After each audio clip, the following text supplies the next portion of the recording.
Assalamualaikum warahmatullahi wabarakatuh. Selamat berjumpa lagi dengan Titin Pria Rianti dari channel yang selalu menyuguhkan berita-berita faktual dan berintegritas. Pemirsa, pagi ini di depan saya ada kuasa hukum Sakatata dan Sudirman, Ibu Titin Pria Rianti. Coba kita ngobrol-ngobrol tentang hasil dari pemeriksaan Bareskrim pada Rabu kemarin. Betul, kira-kira apa hasil dari pemeriksaan Bareskrim kemarin itu?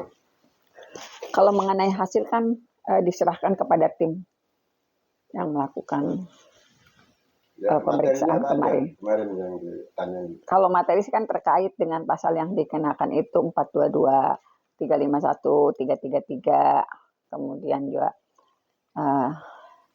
semua pasal itu keterkaitannya dengan laporan Bapak Jutek Bongso dari Peradi terhadap dugaan tindakan yang dilakukan oleh Bapak Rudiana sesuai pasal-pasal tersebut itu.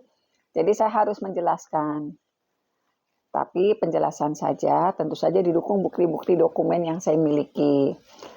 Intinya saya harus merekonstruksi kembali apa sih yang terjadi mengenai penyiksaan yang terjadi di Polres Cirebon Kota pada tahun 2016. Apakah yang langsung terkait dengan Sakatata dan Sudirman atau terhadap 6 terpidana lain yang di 2016 itu kuasanya tidak saya pegang. Jadi karena saya hadir di sidang, kemudian juga mendampingi dua terdakwa waktu itu Sakatata dan Sudirman, di situ harus dijelaskan apa yang dilihat, apa yang diketahui, dan dokumen apa yang dimiliki mengenai pasal-pasal yang dituduhkan atas dugaan tersebut oleh Bapak Rudiana. Mengenai keterangan palsu di bawah sumpah, mengenai penganiayaan, mengenai perampasan kemerdekaan. Saya juga harus menyodorkan bukti-bukti yang memang tidak pernah dibuka ke forum, kemudian juga tanggal berapa saya mendapatkan informasi itu di persidangan maupun komunikasi langsung yang disampaikan oleh 8 terdakwa saat itu. Jadi semuanya dijelaskan saya secara rinci, kemudian dokumen-dokumen yang saya miliki juga diserahkan kepada penyidik yang melakukan PAP itu. Jadi ada dokumen-dokumen yang serahkan di fotokopi dan itu dokumen-dokumen sebetulnya tidak pernah juga saya informasikan atau saya sebarkan keluar. Jadi dokumen itu sekarang sudah sampai ke tangan Bareskrim. Kalau ternyata kemudian ada kekurangan informasi dari Ibu, apakah Ibu siap untuk kembali dipanggil oleh penyidik Bareskrim? Ya, saya siap karena setahu saya ada di Cirebon, kemudian juga proses yang terjadi saat ini adalah kerja keras dari tim sus bentukan Kapolri yang ternyata saya ketahui betul bahwa sampai hari ini tidak pernah berhenti bergerak. Kenapa saya katakan seperti itu? Karena ada beberapa tim sus yang terus berkomunikasi, kemudian meminta dokumen-dokumen yang seharusnya mereka miliki, tetapi memang ada di tangan saya. Saya yakin betul masalah itu. Terima kasih juga kepada Bareskrim yang kemarin memeriksa saya dan meminta keterangan dengan nyaman, kemudian membuka kesempatan pada saya selebar-lebarnya untuk menyatakan apa yang terjadi di 2016. Saya yakin apa yang saya sampaikan itu tidak asal bicara karena memang saya sudah serahkan dengan bukti-bukti yang saya miliki dan belum pernah saya keluarkan. Itu sebenarnya menjadi catatan pribadi saya, tetapi bisa terkonfirmasi apabila dari kejaksaan maupun kehakiman punya catatan yang sama. Karena saya menyerahkan tanggal-tanggal apa yang terjadi di tanggal-tanggal itu terhadap terdakwa saat itu maupun kondisi yang ada. Oh, tadi Ibu katakan tim sus bentukan Kapolri. Konkretnya seperti apa sih Bu kerja mereka dalam konteks menyikapi kasus Pina Cirebon ini? Saya yakin dengan pergerakan yang sekarang terjadi yang mungkin belum diketahui secara umum, sudah mencapai pada titik yang sangat, saya punya keyakinan, sangat yakin bahwa sudah sampai pada tim sus, mungkin sudah pada sampai kesimpulan memang 8 terpidana ini tidak pernah melakukan perbuatan yang dituduhkan. Hanya saja memang karena prosesnya sedang melalui PK dan kita tinggal menunggu hasilnya. Tetapi bukan hanya pada persoalan dikabulkannya PK, ada fakta-fakta lain yang sekarang sedang diungkapkan oleh tim sus bentukan Kapolri mengenai dugaan yang dilakukan oleh orang-orang tertentu di unsur kepolisian Cirebon Kota. Itu yang saya melihatnya sedang terus dilakukan prosesnya oleh tim sus bentukan Kapolri. Karena saya juga tahu betul kondisi itu karena saya memang tinggal di Cirebon dan ada hal-hal yang seperti tadi saya sampaikan, mereka masih mencari dokumen-dokumen yang diperlukan. Kebetulan juga saya punya dokumen-dokumen itu. Bu minta konfirmasi, artinya tim sus Polri bentukan Kapolri itu sudah meyakini bahwa kasus Pina Cirebon ini bukan pembunuhan tapi kecelakaan. Saya minta konfirmasinya. Kalau bukan pembunuhan dan itu kecelakaan, karena kan sebetulnya yang mengekstraksi handphonenya Vina itu sebetulnya tim sus. Tim sus lah yang lebih dulu mendatangi Widi dan Mega dan akhirnya membuka ekstraksi handphonenya Vina, bukan handphonenya Widi. Handphonenya Widi itu diekstraksi oleh tim hukum dari Pradi, tetapi handphonenya Vina justru dibuka oleh tim sus bentukan Kapolri. Itulah sebabnya kenapa Widi dan Mega punya keyakinan yang sangat kuat, mampu bersaksi dan itu benar-benar terjadi peristiwanya. Peristiwa masih ada komunikasi pada pukul 22.14. Karena apa? Karena tim sus juga mengingatkan kepada Widi dan Mega. Pernah nggak terjadi komunikasi seperti itu?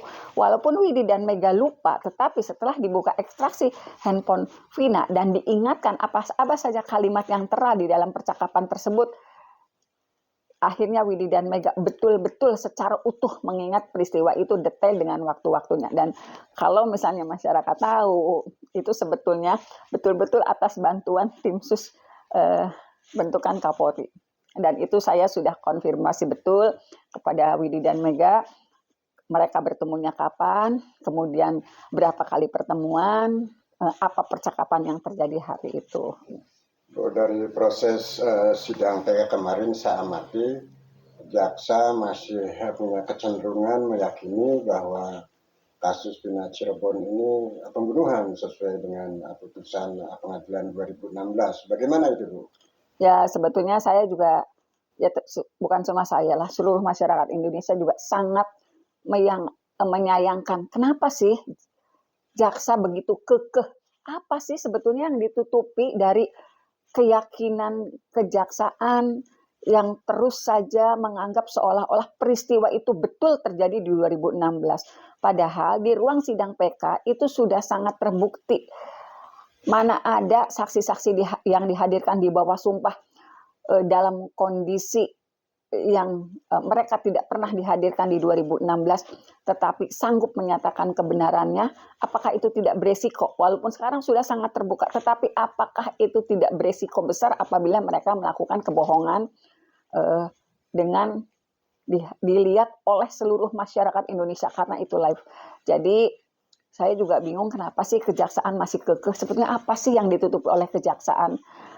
Kita juga sedang cari tahu kenapa sih sampai begitu meyakini peristiwa itu betul, padahal dari berkas-berkas di 2016, dari terjadi hal yang di sidang 2016, ada juga kesalahan yang dilakukan jaksa dengan tidak konkretnya antara dakwaan dan hasil visum. Tetapi jaksa tetap memaksakan membuat dakwaan sehingga 7 terpidana mendapat vonis, 7 terdakwa saat itu dan menjadi 7 terpidana mendapat vonis seumur hidup. Padahal jelas-jelas dalam hasil visum tidak pernah ada luka tusuk, tetapi jaksa dalam dakwaannya menyatakan ada luka tusuk. Jadi kita sangat menyayangkan argumen jaksa dan bersikukuh pada peristiwa 2016 itu meyakini 8 terpidana ini adalah pelakunya. Kita sangat menyayangkan itu. Bu, sekarang kan proses sidang PK sudah selesai. Katakanlah nasib ke-6, 7 terpidana sekaligus 1 terpidana Sakatata yang sudah bebas itu sudah masuk pada wilayah domainnya Mahkamah Agung. Ada saran Bu atau ada masukan barangkali untuk Mahkamah Agung? Sebenarnya sih bukan masalah masukan ya, kita ini masalah harapan dan doa. Tim kuasa hukum dari Pradi sudah begitu kuat menyajikan fakta-fakta di persidangan, baik itu saksi-saksi alibi, saksi-saksi ahli, maupun justru fakta-fakta yang betul-betul mempertegas ini adalah kecelakaan lalu lintas. Hasil ekstraksi yang diungkap di persidangan dan diterima Majelis Hakim Pengadilan Negeri Cirebon juga itu sudah luar biasa, menyatakan bahwa tidak pernah ada pembunuhan dan pemerkosaan. Dan sekarang harapan kita adalah kepada Mahkamah Agung.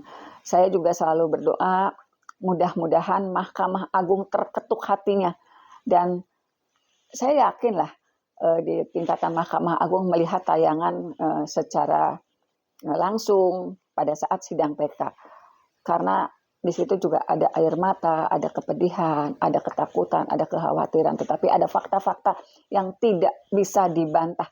8 terpidana termasuk Sakatata bukan pelaku pembunuhan. Mari kita sama-sama berdoa agar Mahkamah Agung terketuk hatinya untuk meyakini dan mengabulkan PK seluruh terpidana yang saat ini sedang memperjuangkan keadilan. Oke, terima kasih Bu Titin. Sukses selalu, sehat-sehat selalu. Salam buat semua tim kuasa hukum 7 terpidana dan salam juga buat semua terpidana. Bravo. Assalamualaikum warahmatullahi wabarakatuh. Waalaikumsalam. Demikian tadi pemirsa wawancara saya dengan kuasa hukum Sakatata dan Sudirman, Ibu Titin Priarianti. 2016. Mudah-mudahan bermanfaat. Jangan lupa subscribe-nya, jangan lupa juga share, komen, dan sebarkan ke seluruh media sosial yang pemirsa punya, agar informasi itu tersebar kemana-mana. Terima kasih, sukses semua. Billahi taufiq wal hidayah. Assalamualaikum warahmatullahi wabarakatuh. Waalaikumsalam.